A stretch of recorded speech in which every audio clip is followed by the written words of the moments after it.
right. I felt a little fist bumping with that music today going. Yeah, really exciting. It's kind of a change of pace. So, Fernando, how's everything going today? Yeah, Welcome to the. it's really great. It's a bit hot here. I think 80 to 90 degrees. So great weathers. Awesome. And I think we're almost the same here. We're like in the 70s, so it's always mid-transitionary period, um, which is interesting because we always have some of the people from Brazil coming up for vacations and stuff, right? Yeah. And typically when we get into vacations, everybody starts thinking of like spring break here, right? And that ties in really nicely to our topic for today, education. So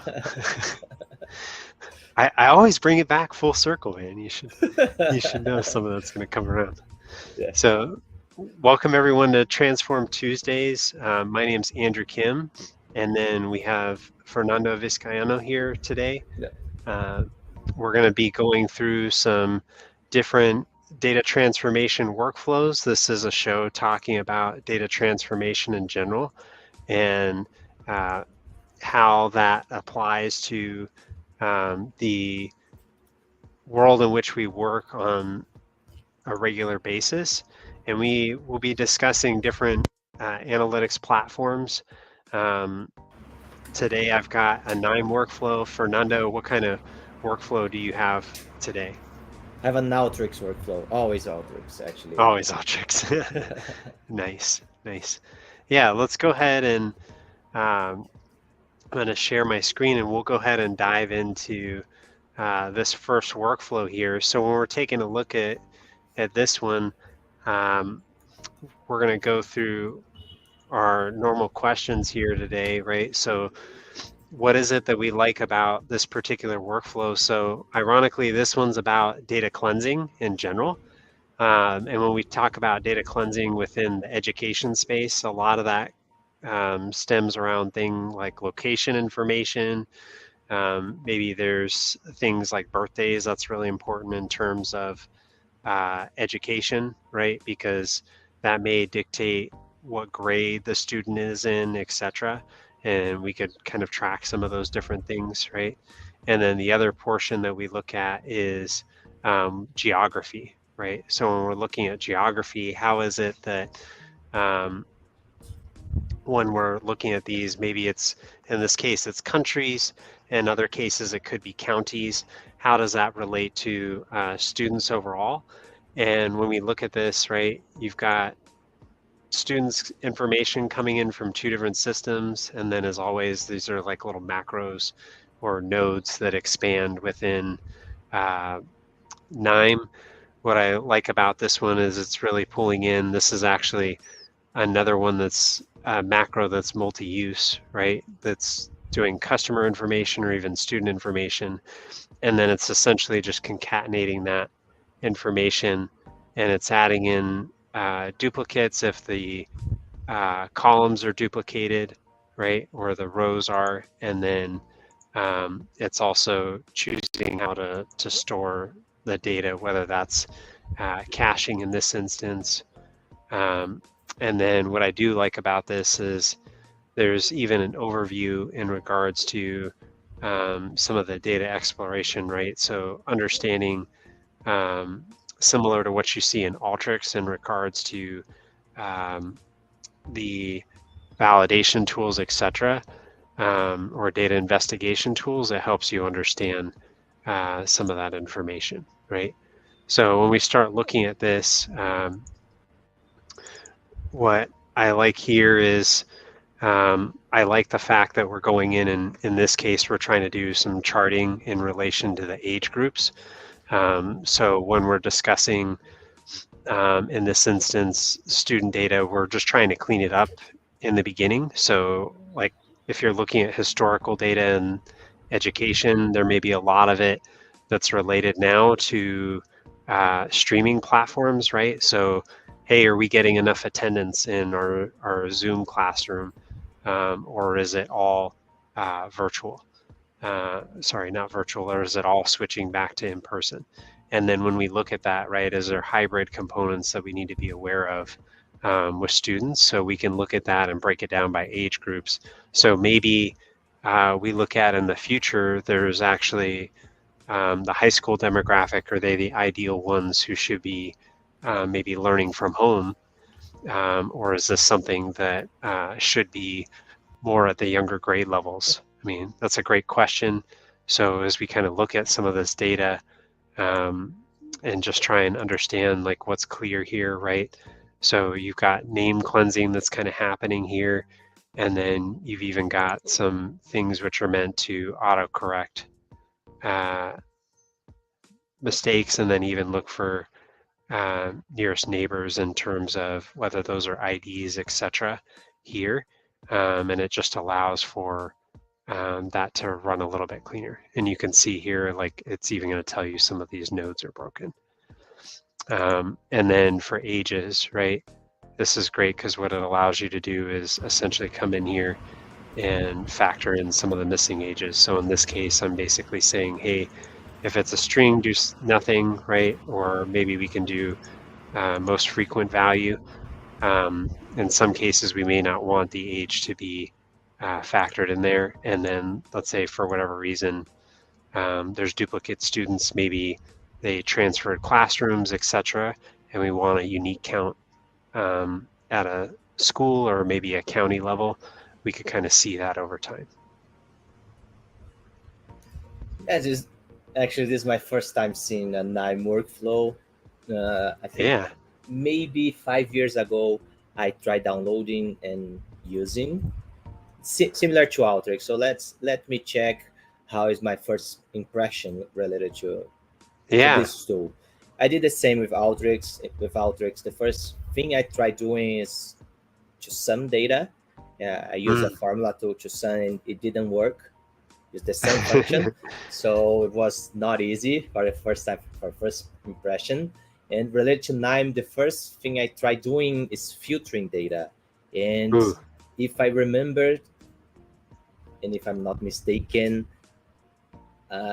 there was like 5 different types of filters, and I was not able to filter the data as well. And that was the only thing I tried doing, and I deleted KNIME after.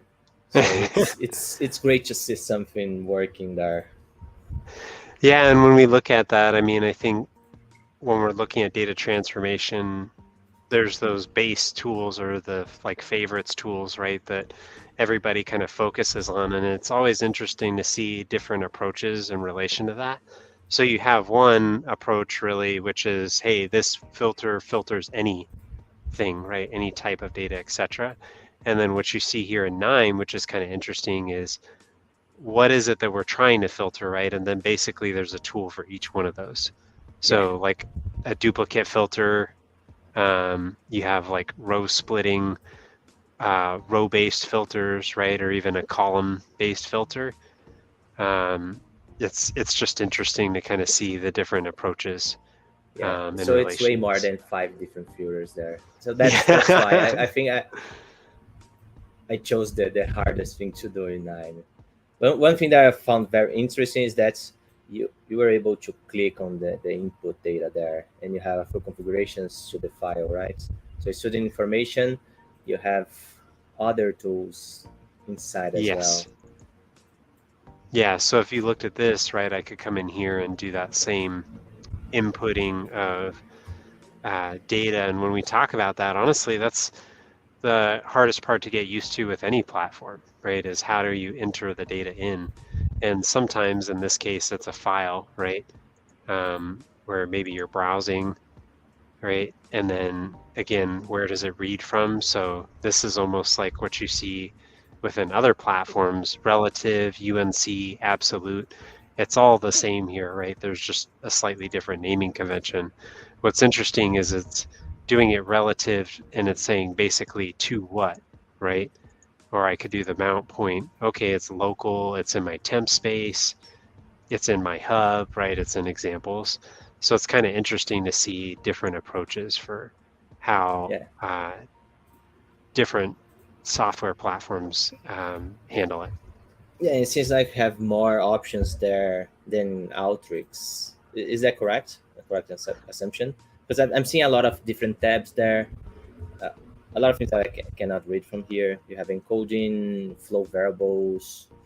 Yeah, yeah. So there's some auto encoding here, some other variables when we look at like the transformations, right?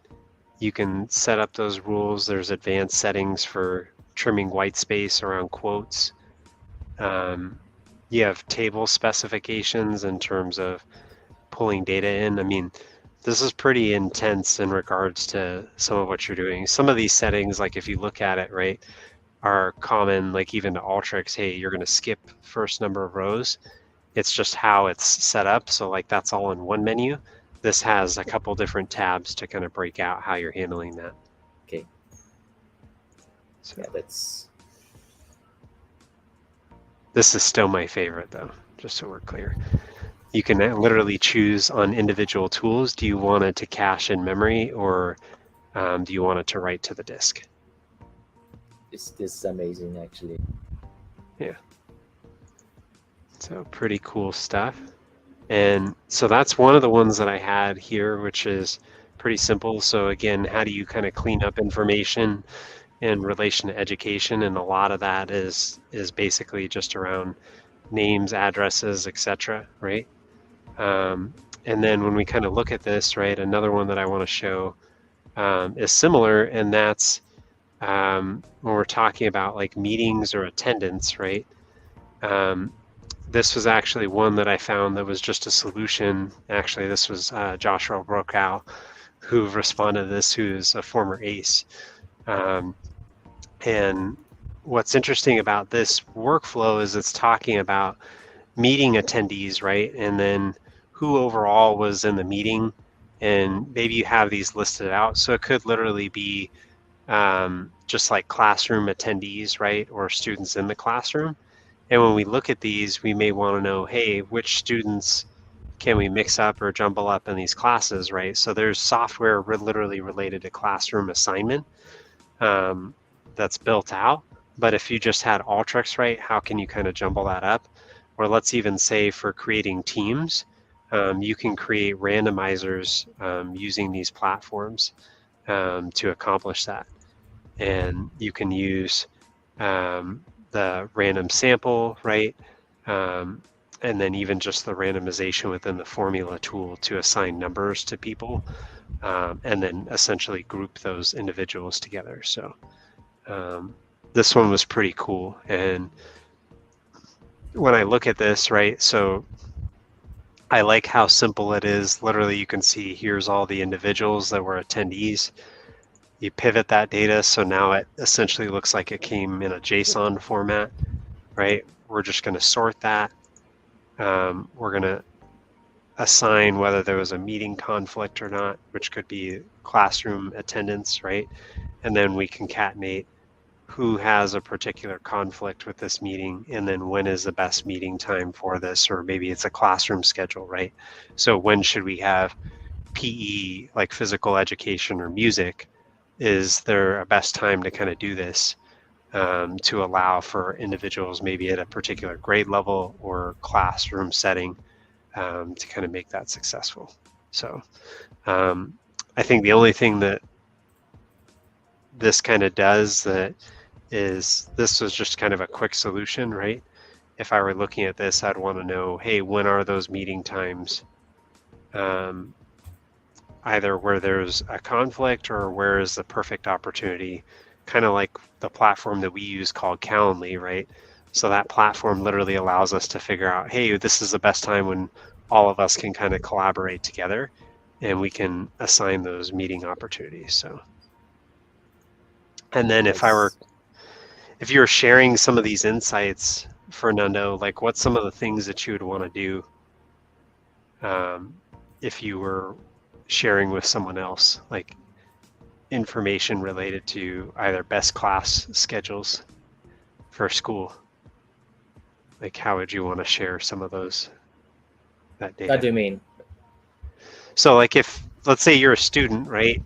So you're a university and we're talking about trying to find the ideal schedule for you, Oh, I right? see. Yeah, that's Yeah. something that we actually we did when we were in college. So since we had like I think 800 students for the engineering school, and we could choose between 10 different classes, right? So we had lot of options, and the main idea for us would be to have one free day. So it's integral from 9 a.m. to 5 p.m.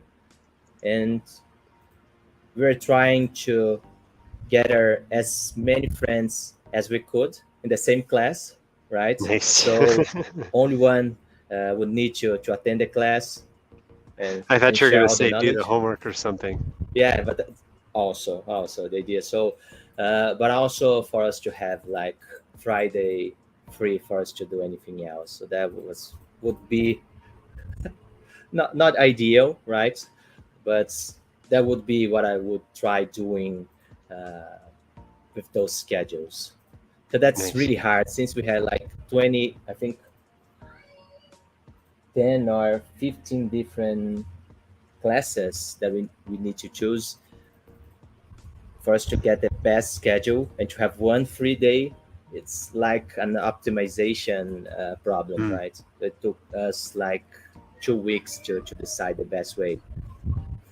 And I think we would be able to do that in Alteryx quite easily, it seems.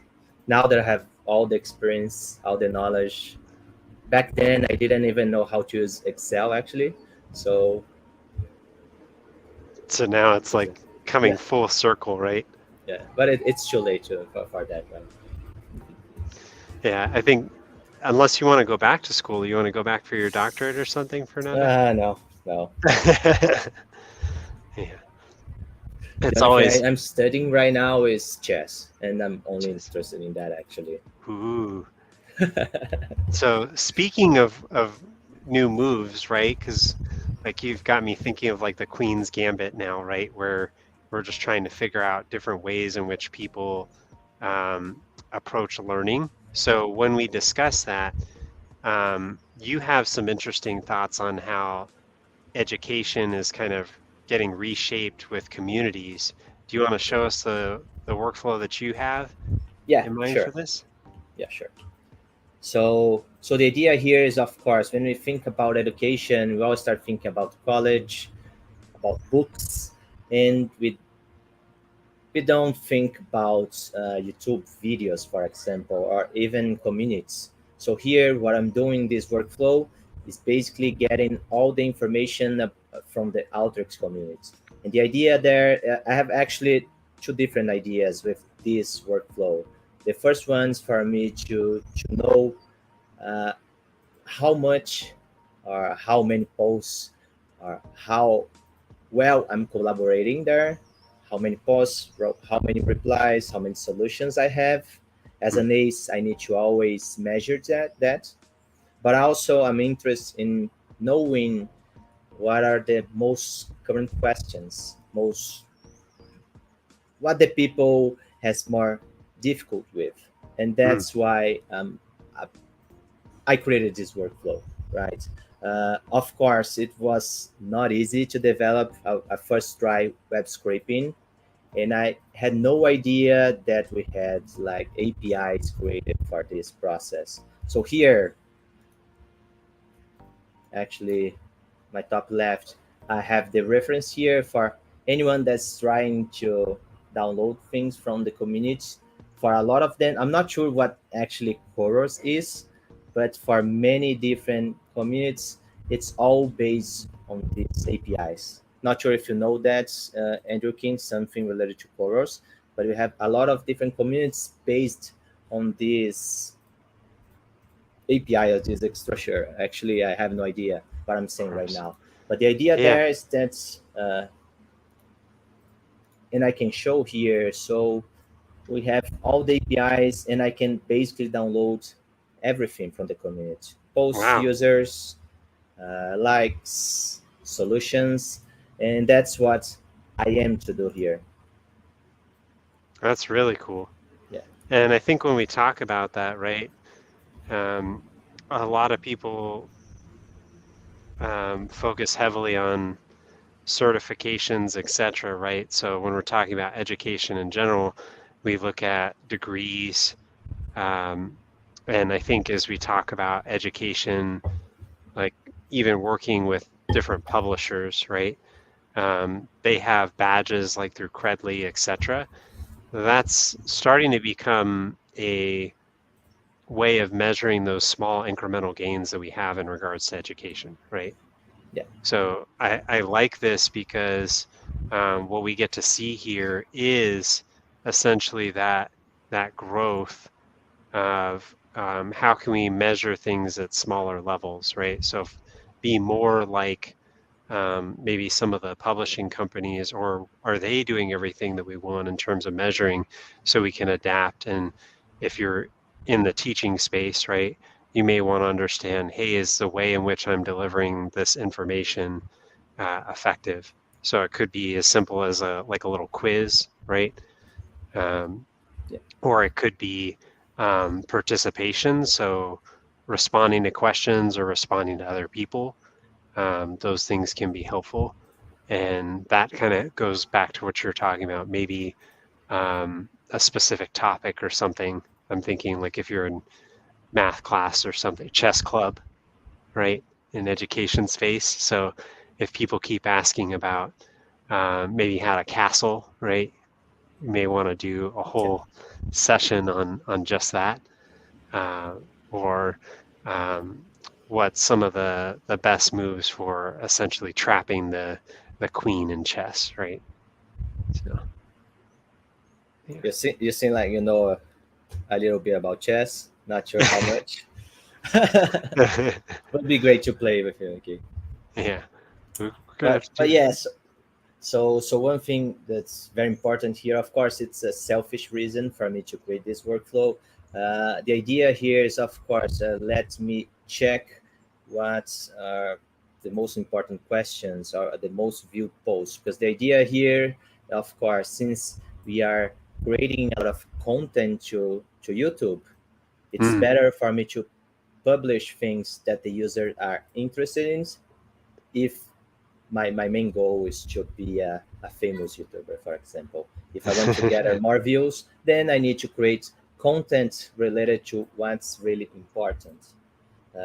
So that's, I think that's something that's not a lot of YouTubers actually do, but that's something Mm. that's really important for you to have, right? Of course, you are basically analyzing your own content, seeing the interaction in your personal content, but you have no way of finding out what others are doing in a more efficient way. Of course, I can start going to different uh, channels and checking the most viewed topic, but we can do that in a batch. So we can use, for example, YouTube APIs to do that for us and start analyzing way more than just views. We can start, for example, checking comments. So Yeah. checking using sentimental analysis in those comments to see how well people are accepting that, right? Yeah, and I think that's important, right? When we're looking at these solutions, like I hinted a little bit at math, but there's other subjects that technically have more than one answer, right? And as when we look even at history, I think there's different viewpoints in terms of historical events, right? So when we talk about becoming a more global and holistic and inclusive economy and um, countries in general, right? I think that's where some of this information is going to be helpful, is kind of aggregating it and piecing those view together so you can really get a 360, right? So from a learning perspective, um, just saying like, hey, Fernando, you basically participated in these things. I can give you a 1 or a 0 in terms of participation, right? Is different than, hey, are you being inquisitive and can I rate you or grade you based on maybe your curiosity, right? Or your helpfulness. in regards to the subject matter. I think that shows like a higher level of expertise or even of understanding. Yeah, that's exactly the idea. So let me just show you a bit of this workflow. So the Yeah, idea let's here dive is in. that I'm working with APIs, right? So I have my base URL here. Let me see if I can zoom in. So it's all related to my community, not my community, Alteryx communities. And what I'm trying to get there are only the things related to what I'm actually participating. So it's, for example, designer, server, connect, promote, general discussions, and also the ones here from Brazil. So I want to measure everything that they are talking about, but also how well I'm participating with everyone there. Nice. There are a lot of things here in this workflow. So as you can see, there are a lot of steps here. But the main idea here is that first, I'm downloading all the topics. So as you can see here, of course, this is only a sample. I'm getting only the first 5 pages for each board of discussion. Hmm. I have everything downloaded already. So everything related to this these boards, it's all here. So I have like almost 250,000 different comments. So this means message, solutions, topic starters. Those all your comments? No, Just unfortunately, kidding. no. But I can show mine later. But as you can see here, there are a lot of things here actually. So the Yeah. first step for me was to create a very simple data set here. And I can Hmm. show that right here. So I have all the topics. So for all the boards, all the authors, the post time, the subject, and a few columns related to statistics. So for example, the number of views, the number Hmm. of likes, the number of messages or interactions, solutions, and the number of solutions as well. And if I want to click, I have the community link here to check and Hmm. basically see if I'm doing everything the way it should. So the idea for this first part was for me to start analyzing what I can create for the user. So as the most current or the most important or the most viewed topic, uh, I can create a video, right? So the first step there, and I can move to my second workflow, is for me to start analyzing those topics. So Hmm. this is a lot of trial and error. That there isn't a right way of analyzing this post, but the idea here is that, of course, let me check, for example, related to boards. Of course, we always have problems, Hmm. but I was checking first how many topics I have for each of the parts, right? Wow. And solve topics, how many solutions I have there. So as you can see, we have like maybe half of it. We don't have a solution for it, but that Wow. doesn't mean that we don't have a solution. That can mean that the users are not marking the the message as a solution. And Okay. since I'm there all the time, I know that that's what usually happens. For example, for the server, we Yeah. don't get solutions for that, but have a lot of questions with answers, correct answers, right? Yeah. So maybe I will not focus on solved topics or unsolved topics. I will see everything as a whole. So I start, Okay. of course, a lot of preparation here for me to get additional columns, for example, the number of days, number of months, or to separate, for example, here, I have a filter tool because I'm interested more in the most recent topics. Since Alteryx is always evolving, maybe those questions from the past are not questions from nowadays, right? So I'm Hmm. removing here from 2019 until 2 months ago. Okay. And then I can explain why I'm doing that. So the idea here is, of course, let's first check, for example, labels. So I have one column related to labels.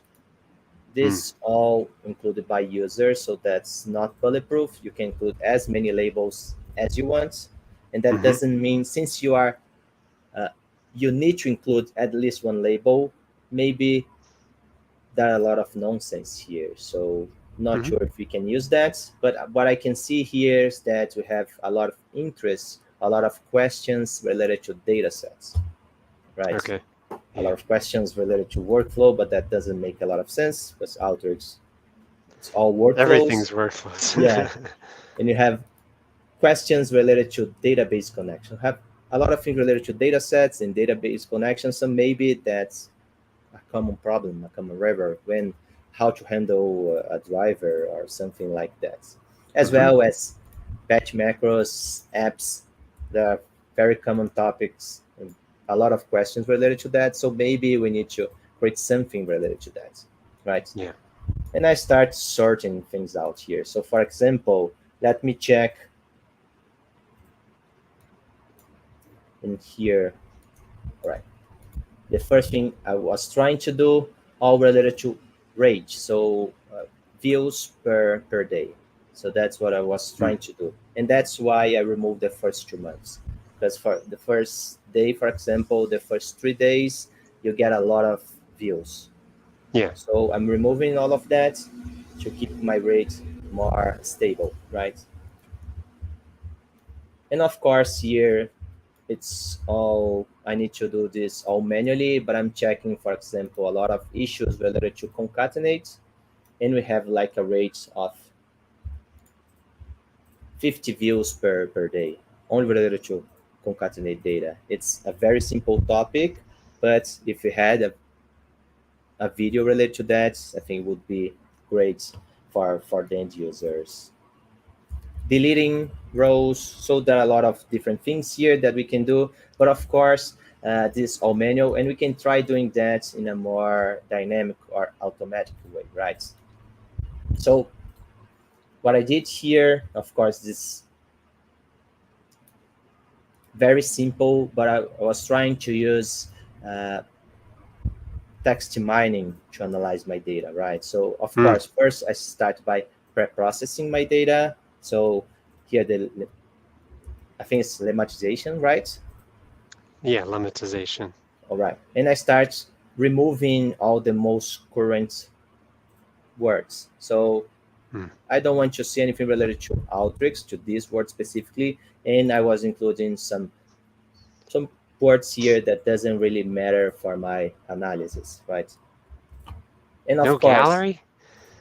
You're not going to include gallery? no gallery. So if I'm not analyzing anything related to server, it's all related to gallery. So I separated, actually, I have 2 filters here. One to analyze everything in Designer and everything in server. And then I start separating by topics. Of course, as an example here, I separate everything in 3 topics. Of course, I have way more than that.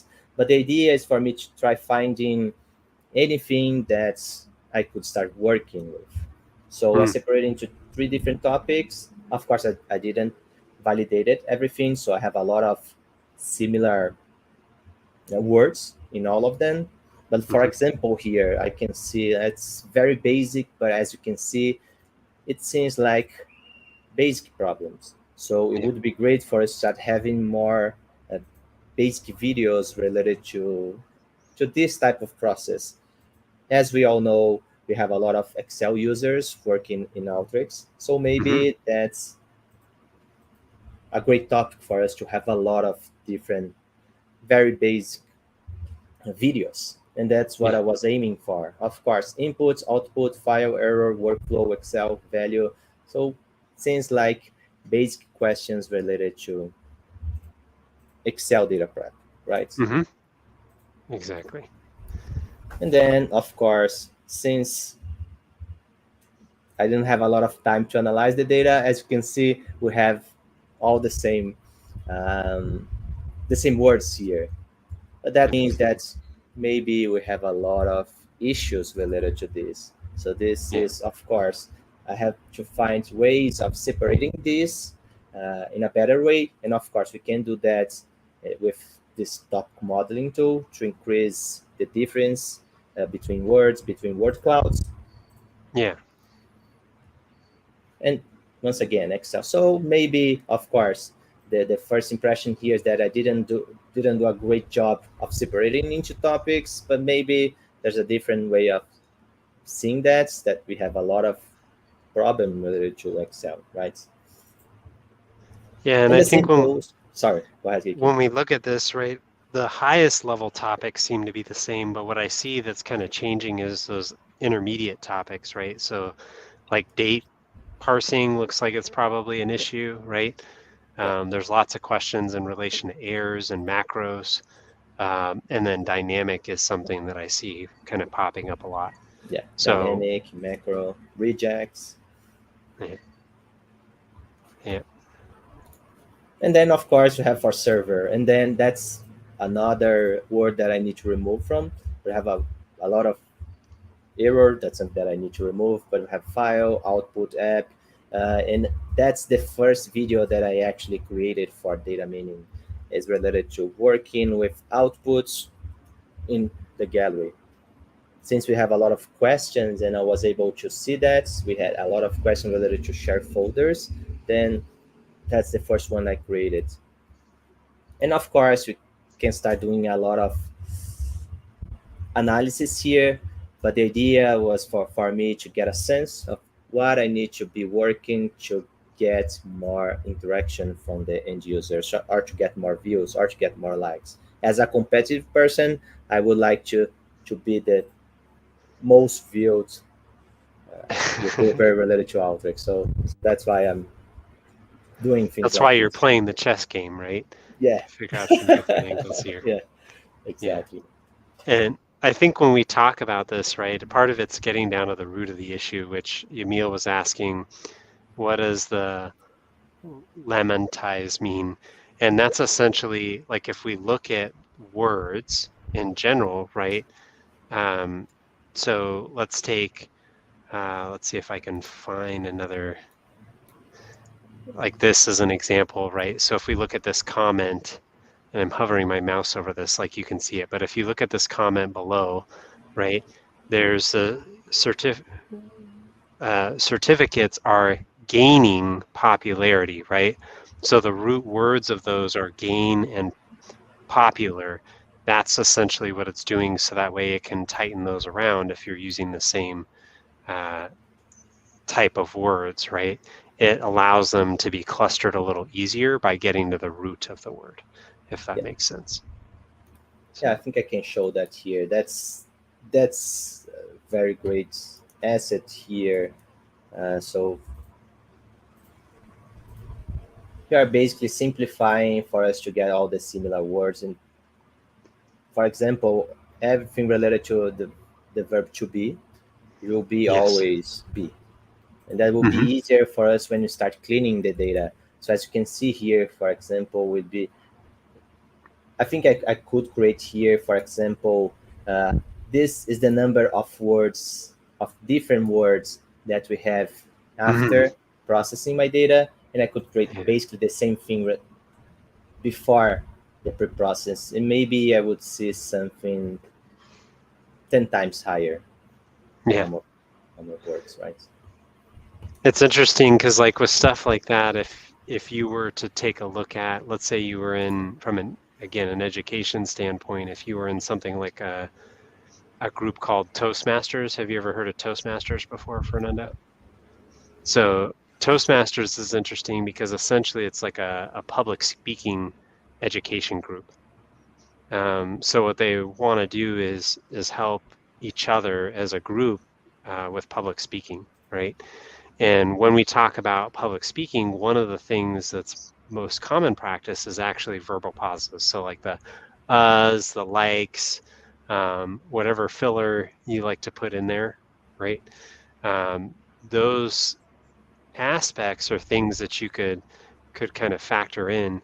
And when we look at this from an analysis perspective, you could essentially eliminate those and see, or even count how many likes did we say during the course of this presentation, right? Um, or or even like Emil is talking about, so survey data analysis, right? So another example would be maybe we're polling people at the end, because you and I both know not only we may want to share the same class together or with your friends, but we also want to know that, hey, the professor is going to be really easygoing, right? Their core, the things that we're going to be taught are worth learning.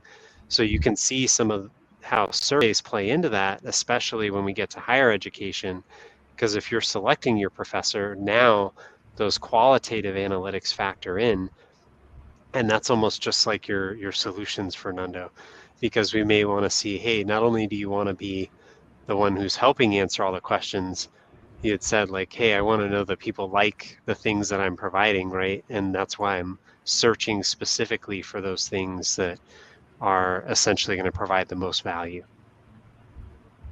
Yeah, exactly. And I have one last thing to show.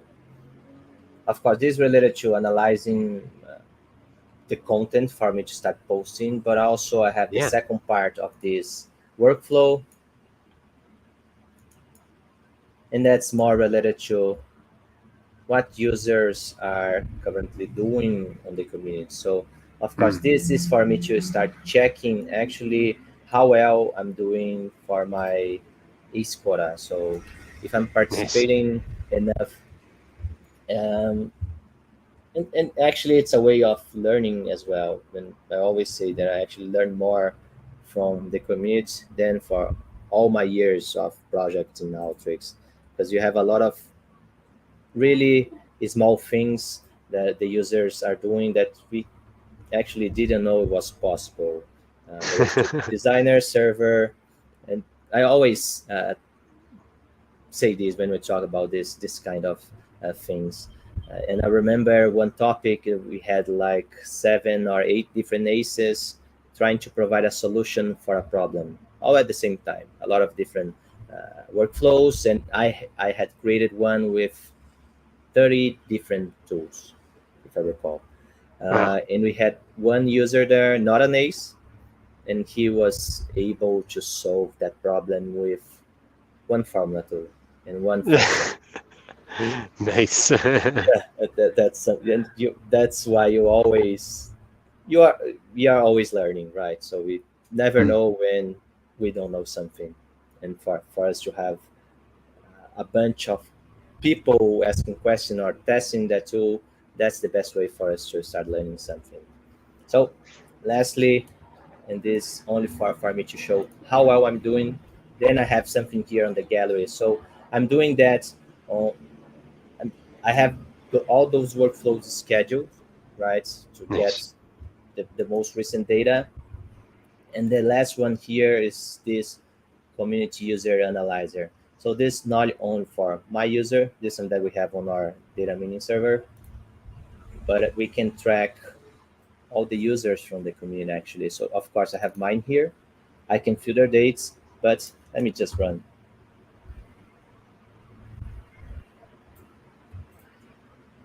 A very simple report, please don't judge.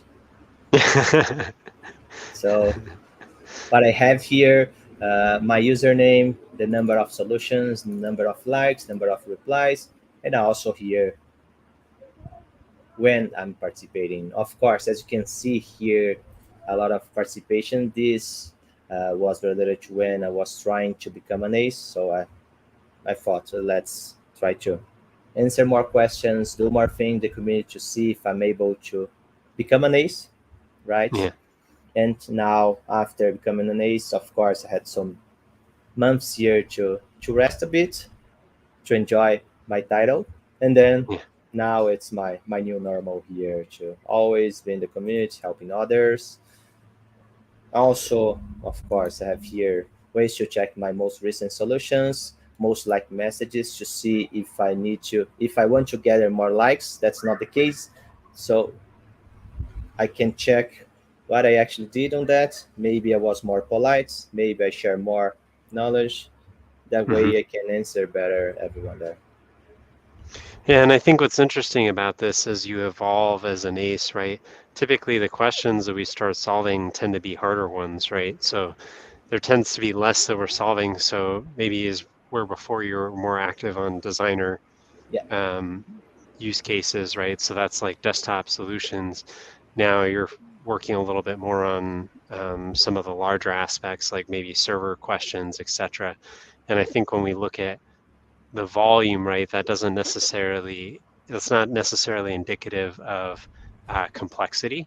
So even when we talk about education, right, so you could crank through a volume of students, and when we talk about all of this that we're discussing, right, whether it's Zoom meetings, etc., there's no reason why with Zoom you couldn't technically, as an instructor, have 100, or honestly, even in some of my university classes, there were like 800 students in one class, but they would have TAs and other things kind of there.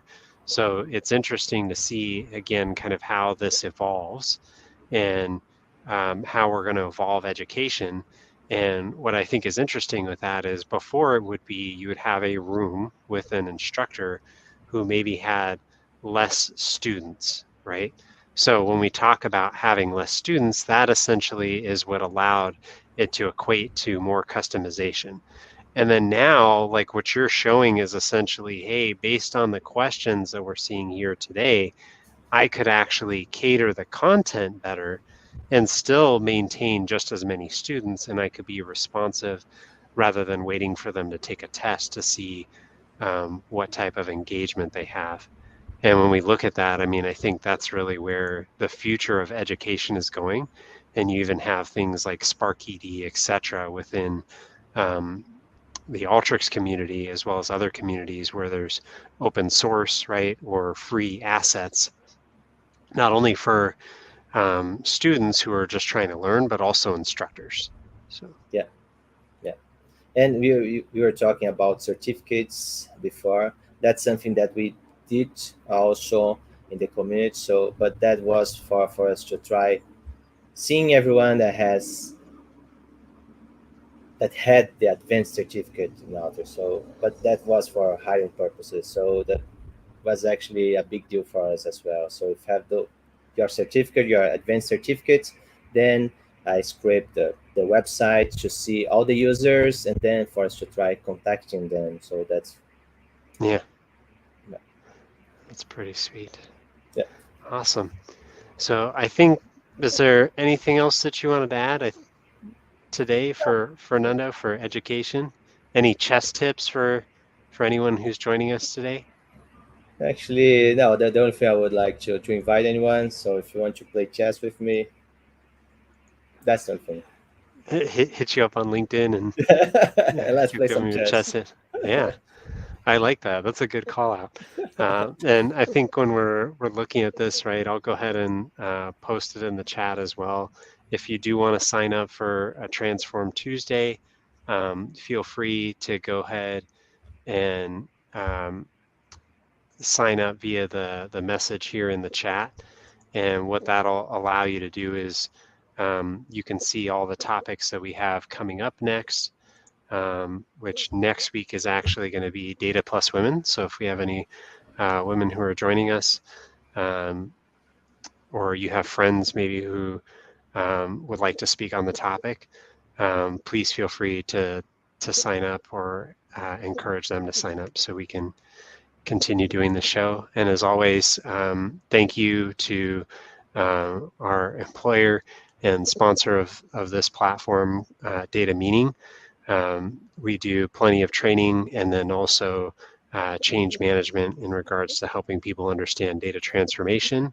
And tomorrow, of course, one of our favorite shows, 3 Charts at 3 p.m. We'll be going over education as well in the form of visualizations. So awesome. Happy Tuesday, everyone. Thank you, Fernando, for joining us this week. And we look forward to seeing everyone next week. Have a great week.